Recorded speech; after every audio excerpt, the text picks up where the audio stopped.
ನಾನು ಹೇಳಿದ್ದೆ inside candle break ಆದ ತಕ್ಷಣ ದೊಡ್ಡ ಸೆಲ್ಲಿಂಗ್ ಬರುತ್ತೆ ಅಂತ. ಯಾವ ರೀತಿ ಬಂತು ನೋಡಿದ್ರೆ ಅದಕ್ಕೋಸ್ಕರ ಪ್ರೈಸ್ ಆಕ್ಷನ್ ತುಂಬಾ ಇಂಪಾರ್ಟೆಂಟ್ ಆಗುತ್ತೆ.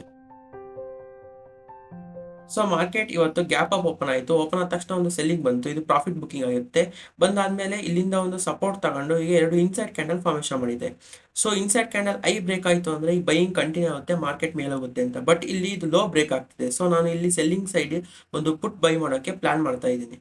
ಸೊ ಇಲ್ಲಿ 25,950 ಒಂದು ಪುಟ್ನ ಬೈ ಮಾಡಿದ್ದೀನಿ. ಸೊ ಬೈ ಮಾಡಿದೆ.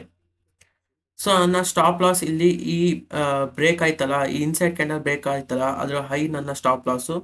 ನನ್ನ ಟಾರ್ಗೆಟ್ ನಾನು ಮಿನಿಮಮ್ 1:2 ತಗೊಳ್ತೀನಿ. ಅದೇ ಈ ಸಪೋರ್ಟ್ ಝೋನ್ ಹತ್ರ ಇಲ್ಲಿ, ಯಾಕೆಂದರೆ ಇಲ್ಲಿಂದ ಸಪೋರ್ಟ್ ಬಂದಿತ್ತು ಮಾರ್ಕೆಟು. ಸೊ ಇಲ್ಲಿ ಎಂಟ್ರಿ, ಮೇಲೆ ಸ್ಟಾಪ್ ಲಾಸು, ಇಲ್ಲಿ ಟಾರ್ಗೆಟು.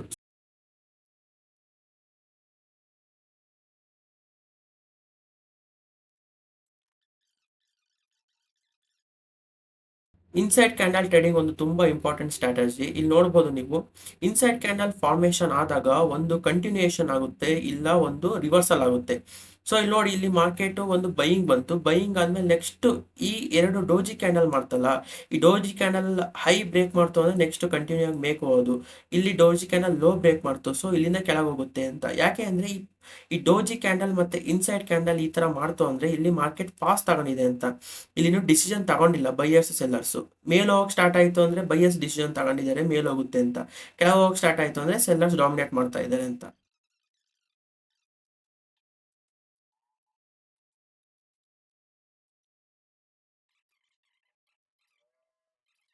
ಇಲ್ಲಿ ಇನ್ಸೈಡ್ ಕ್ಯಾಂಡಲ್ ಲೋ ಬ್ರೇಕ್ ಆಯಿತು. ಸೊ ಇಲ್ಲಿ ಸೆಲ್ಲರ್ಸ್ ಡಾಮಿನೇಟ್ ಮಾಡಕ್ ಸ್ಟಾರ್ಟ್ ಮಾಡಿದ್ರು. ಅದಕ್ಕೋಸ್ಕರ ನಾನು ಇಲ್ಲಿ ಪುಟ್ ಸೈಡ್ ಟ್ರೇಡ್ ತಗೊಂಡೆ. ಯಾವ ರೀತಿ ಸೆಲ್ಲಿಂಗ್ ಬಂತು ನೀವೇ ನೋಡಿದ್ರಲ್ಲ, ಇಲ್ಲಿ ಎಷ್ಟು ಫಾಸ್ಟ್ ಸೆಲ್ಲಿಂಗ್ ಬಂತು ಅಂತ. ಸೊ ಇಲ್ಲಿ ನೋಡ್ಬೋದು, ಮಾರ್ಕೆಟ್ ನನ್ನ ಟಾರ್ಗೆಟ್ ಹತ್ರ ಬರ್ತಾ ಇದೆ, ನಾನು ಸ್ವಲ್ಪ ದೂರ ಇದೆ. ಸೊ ನಾನು ರೆಡಿ ಆಗಿರ್ತೀನಿ ನಾನು ಇಲ್ಲಿ ಪೊಸಿಷನ್ ಎಕ್ಸಿಟ್ ಆಗೋಕೆ.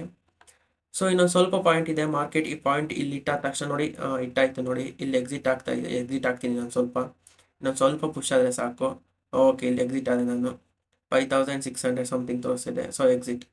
ಸೊ ನೋಡಿದ್ರ ಯಾವ ರೀತಿ ಮಾರ್ಕೆಟ್ ಕೆಳಗಡೆ ಬಂತು ಅಂತ. ಸೊ ಅದಕ್ಕೆ ಈ ಇನ್ಸೈಡ್ ಕ್ಯಾಂಡಲ್ ಸ್ಟ್ರಾಟಜಿ ಇದೆಯಲ್ಲ, ಇದು ತುಂಬಾ ಒಳ್ಳೆ ಸ್ಟ್ರಾಟಜಿ. ಈ ಇನ್ಸೈಡ್ ಕ್ಯಾಂಡಲ್ ಲೋ ಬ್ರೇಕ್ ಆದ ತಕ್ಷಣ ನೋಡಿ, ಎರಡು ಕ್ಯಾಂಡಲ್ ಎಷ್ಟು ಸ್ಟ್ರೆಂತ್ ಕ್ಯಾಂಡಲ್ ಸೆಲ್ಲಿಂಗ್ ಬಂತು ಅಂತ. ಸೊ ನನಗೆ ಎಷ್ಟು ಒಂದು 25 ನಿಮಿಷದಲ್ಲಿ ನನಗೆ 5,500 ದುಡ್ಡು ಬಂತು. ಸಾಕು, ಇವತ್ತು ಫಸ್ಟ್ ಟ್ರೇಡೇ ಪ್ರಾಫಿಟ್ ಆಯಿತು. ಸೊ ಸಿಸ್ಟಮ್ ಕ್ಲೋಸ್ ಮಾಡ್ತೀನಿ. ಜಾಸ್ತಿ ಅತಿಯಾಸೆ ಬೇಡ. ಇನ್ನು ಓಪನ್ ಆದ ತಕ್ಷಣ 20 ನಿಮಿಷಕ್ಕೆ ಯಾರು ದುಡ್ಡು ಮಾಡ್ತಾರೆ? ಎಲ್ಲರೂ ಇನ್ನು ಈಗ ಹೋಗ್ತಿರ್ತಾರೆ. 9:15 ಟೈಮ್ ನೋಡಿ, ಇನ್ನು 9:15. ಇವಾಗೆಲ್ಲ ಆಫೀಸಿಗೆ ಹೋಗ್ತಿರ್ತಾರೆ. ಇನ್ನು ನಾವು ಅಷ್ಟರೊಳಗೆ ದುಡ್ಡು ಮಾಡ್ಬೋದು. ಅದಕ್ಕೋಸ್ಕರ ಸ್ಟಾಕ್ ಮಾರ್ಕೆಟ್ ತುಂಬ ಇಂಪಾರ್ಟೆಂಟ್ ಸ್ಕಿಲ್ ಆಗುತ್ತೆ. ಸೊ ಇಲ್ಲಿ ನನಗೆ ಫಸ್ಟ್ ಟ್ರೇಡಲ್ಲೇ ಒಳ್ಳೆ ಪ್ರಾಫಿಟ್ ಆಗಿದೆ. ಸಾಕು, ಇದರಿಂದ ಮಾರ್ಕೆಟ್ ಮೇಲರ ಹೋಗಲಿ, ಇದಕ್ಕಿಂತ ಕೆಳಗರ ಬೀಳಲಿ, ನನಗೆ ಸಂಬಂಧ ಇಲ್ಲ. ನನಗೆ 1:2 ರಿವಾರ್ಡ್ ಚೆನ್ನಾಗಿ ಸಿಕ್ಕಿದೆ. ಸೊ ಇವತ್ತಿಂದು ಡೇ ಕ್ಲೋಸು. ನಾಳೆ ನೋಡೋಣ, ನಾಳೆ ಏನಾಗುತ್ತೆ, ಪ್ರಾಫಿಟ್ ಆಗುತ್ತಾ ಲಾಸ್ ಆಗುತ್ತೆ ಅಂತ. ಇವತ್ತಿನ ಮುಗೀತು. ಈ ರೀತಿ ರೂಲ್ಸ್ ಫಾಲೋ ಮಾಡಿ ಟ್ರೇಡಿಂಗ್ ಮಾಡಿದಷ್ಟೇ ನಾವು ಪ್ರಾಫಿಟಬಲ್ ಆಗೋಕ್ಕೆ ಸಾಧ್ಯ. ಸೊ ಈ ವಿಡಿಯೋ ನಿಮಗೆ ಇಷ್ಟ ಆಗಿದ್ರೆ ಪ್ಲೀಸ್ ಲೈಕ್ ಮಾಡಿ, ಸಬ್ಸ್ಕ್ರೈಬ್ ಮಾಡಿ, ಚಾನಲ್ನ ಶೇರ್ ಮಾಡಿ. ಸೊ ಇದೇ ರೀತಿ ನಾನು ಲೈವ್ ವಿಡಿಯೋಗಳನ್ನ ಬಿಡ್ತಾ ಇರ್ತೀನಿ. ಪ್ರಾಫಿಟೇ ಆಗಲಿ ಲಾಸೇ ಆಗಲಿ ಅದನ್ನ ಎಕ್ಸ್ಪ್ಲೇಷನ್ ಮುಖಾಂತರ ಬಿಡ್ತಾ ಇರ್ತೀನಿ. Thank you.